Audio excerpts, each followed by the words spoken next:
First உள்ளே வந்ததும் interior work actually ரொம்ப இம்ப்ரெசிவாக இருந்தது. It's mind blowing how creativity can work out something. நம்ம திங்க் பண்ணுற நிறைய விஷயங்களுக்கு வந்து உருவம் கொடுக்க முடியாது. பட் இந்த ஸ்பேஸ் வந்து நம்ம திங்க் பண்ணது எல்லாத்துக்கும் உருவம் கொடுக்கக்கூடிய ஒரு ஸ்பேஸை நான் வந்து பார்க்குறேன். உள்ள என்ட்ரு ஆன உடனே ஒரு பிள்ளையாரையும் பெரியாரையும் ஒரே இடத்துல பார்க்குறதே ஒரு பெரிய விஷயம். அது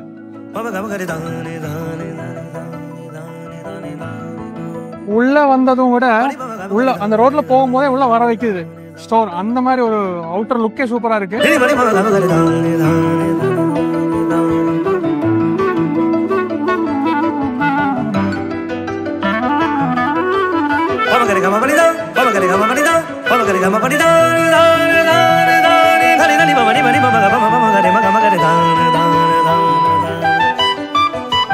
நீங்க ஆன்லைன்ல நிறைய சிலை இருக்கு. பட் நீங்க சிலையில எடுத்து பாத்தீங்கன்னா இந்த லெவல் ஆஃப் டீடைலிங் இல்ல, அது வந்து எல்லாத்துலயுமே இருக்கும்.